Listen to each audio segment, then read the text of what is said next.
I'm Valerie Stuart, and I work for Senior Solutions, and I'm one of the volunteer coordinators, so that's primarily what I focus on.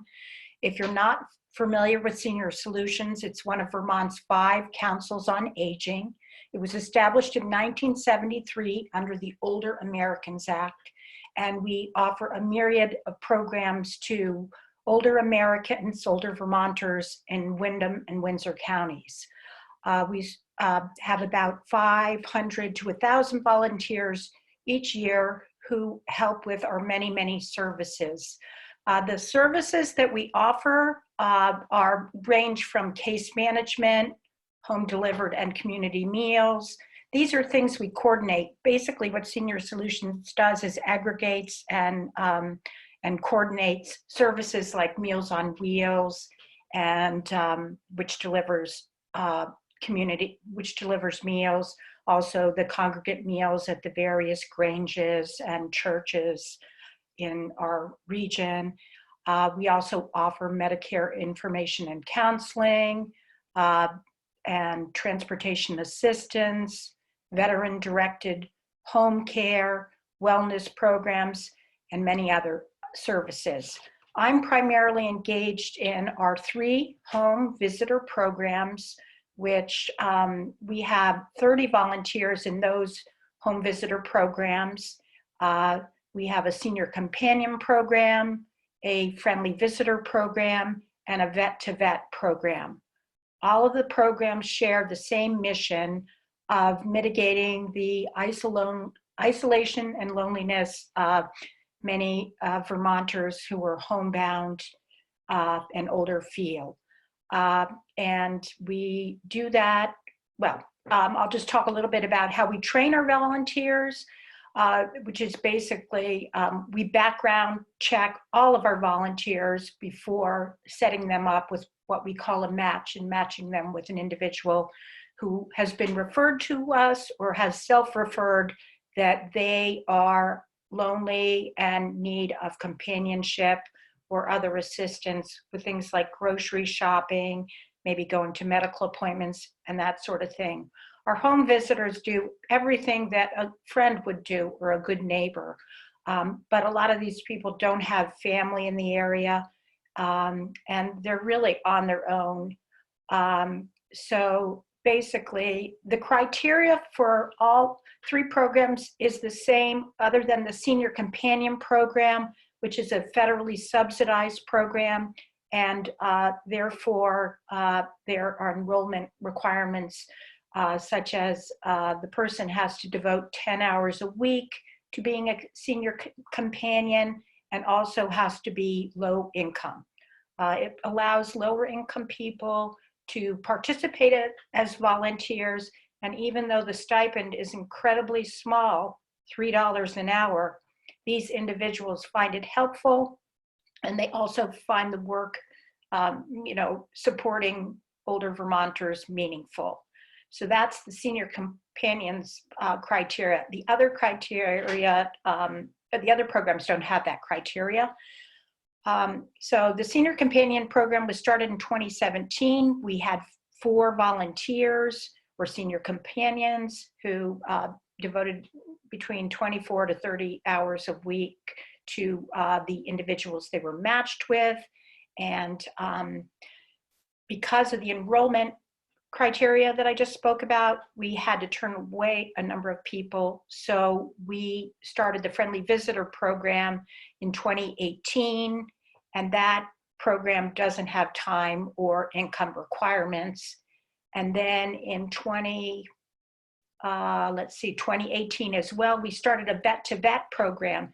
Interestingly, there are about 7,500 vets in the Windsor and Windham County area, and many of them are over 65, and 33% of them are disabled. We started the vet-to-vet program because what we found is veterans are unlikely to, most veterans are used to serving, that's their preference, and they're unlikely to take support or take advantage of the support offered by civilian home visitors, so they prefer a veteran. So we heard about a program in Maine which matches veterans and was very successful in mitigating the loneliness and isolation many vets in Maine felt. So we basically emulated that program or replicated it here. Right now, we have about 13 veteran volunteers in Windham County working on expanding the program and or serving what we call recipients, service recipients. So they're matched with homebound veterans. And those 3 programs in 2019 served 90 Vermonters in our area, Windham County and Windsor County. And it was 30 volunteers doing that work. Our training, we offer ongoing education to all of our volunteers. We have in-service trainings every month to keep them abreast of important things like how to deal with dementia, which many of our clients have. Interesting fact associated with all 3 programs is the fact that mitigating isolation and loneliness does help reduce the incidence and rapidity with which dementia basically overtakes people. And as probably all of you know, Alzheimer's and related diseases are growing fast in our society. So those are the 3 programs I basically recruit and match volunteers with. We work really hard to make sure that volunteers are going to be happy with their matches and that the recipients are too. So we try to find things that people have in common. One pretty cool story was about a veteran, one of our many of our veterans who actually are volunteers are themselves older. So this gentleman is about 78 years old, and he was matched with a vet, and they found that they both like to go fishing. The veteran recipient is disabled, so it was hard for him to go fishing on his own. So they figured out ways for them to engage in that sport together, which was really fun. It's really incredibly heartwarming and amazing to see the friendships that develop just kind of very naturally between the volunteers and the recipients. Both parties say that it really makes a big difference in both their lives. So it's pretty cool that, you know, both the volunteer and the recipient get equal amounts of enjoyment out of the program. So let's see, right now, none of our, I'll just talk a little bit about the COVID response. Senior Solutions has been very involved in trying to address the needs of older Vermonters, which are exacerbated, not surprisingly, by this crisis. So unfortunately, none of our visitors are visiting their people right now because one of the programs we received federal guidelines that they had to stop visiting, the Senior Companion Program, and the other programs, we knew it was prudent to stop the visits in order to stop the spread of the coronavirus. So, but many of those volunteers are calling their people and staying in touch that way, which is nice. And with all the people on our list, whether they're matched or not, to make sure that they're okay and that their needs for things like groceries and prescriptions and going to doctor appointments are met.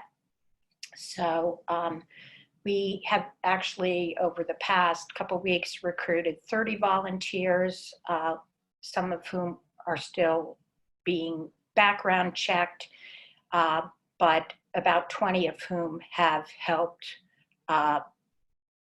older people in Windham and Windham County. The challenges that we have faced are that older people are afraid to go to the grocery store or unable to get there. So a lot of the volunteers that we have recruited are helping with things like that. We've also been busy putting together a list of over 30 grocery stores and markets and co-ops in Windham and Windsor County that do things like allow you to pay, order ahead of time and do curbside pickup and that sort of thing. Where we're finding it a real challenge is where the many low-income people we serve have EBT or like food stamp cards, and grocery stores won't generally accept those unless they're brought into the store by the person who is the card was issued to themselves. So we're actually working with banks on doing things like trying to get debit cards for people in those kinds of situations so that getting groceries isn't such a challenge for them or our volunteers.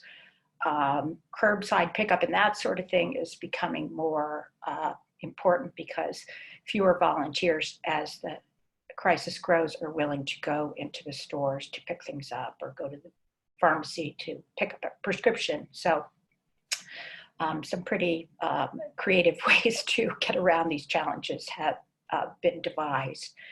And I don't know. We'll talk about your first, the lady who you were visiting, who sort of got you into it. Oh, yeah, sure. So the way I got into the program actually was I became a friendly visitor about 2 years ago for a really wonderful woman who's 84, who I just love to death, who I really enjoyed having lunch with every week. One of our things is you have to go Dutch treat because we don't want the person, particularly the client or recipient, to feel like they have to, pay for you. These people are so thankful for your friendship and the time you give to them. And the average volunteer only gives, an hour or two each week. Senior companions, as I noted, give more. But anyway, so that's how I became involved in the program. And, this woman is really wonderful. She's since moved to Wilmington, so I matched her with another volunteer. And then I got busier with this job, so it worked out just fine. But the stories and, the friendships, as I mentioned, that develop are just amazing. It's such a low bar for volunteers, pre and post COVID crisis. I mean, it's such a great way to help the many Vermonters that are older and alone and lonely and really need support. The way people get referred to our program is primarily through the helpline. Senior Solutions has a helpline, toll-free number, and people can call. We mostly get referrals from family members and that sort of thing. But we also get them from people themselves who say they need help and companionship. And then places like the hospital, we work with someone at BMH closely who helps us, address people's needs and suggest people that we should reach out to and see what kind of support we can offer. So that's a pretty quick view of who we are and what we're doing. I'd be glad to take questions rather than continue being a talking head.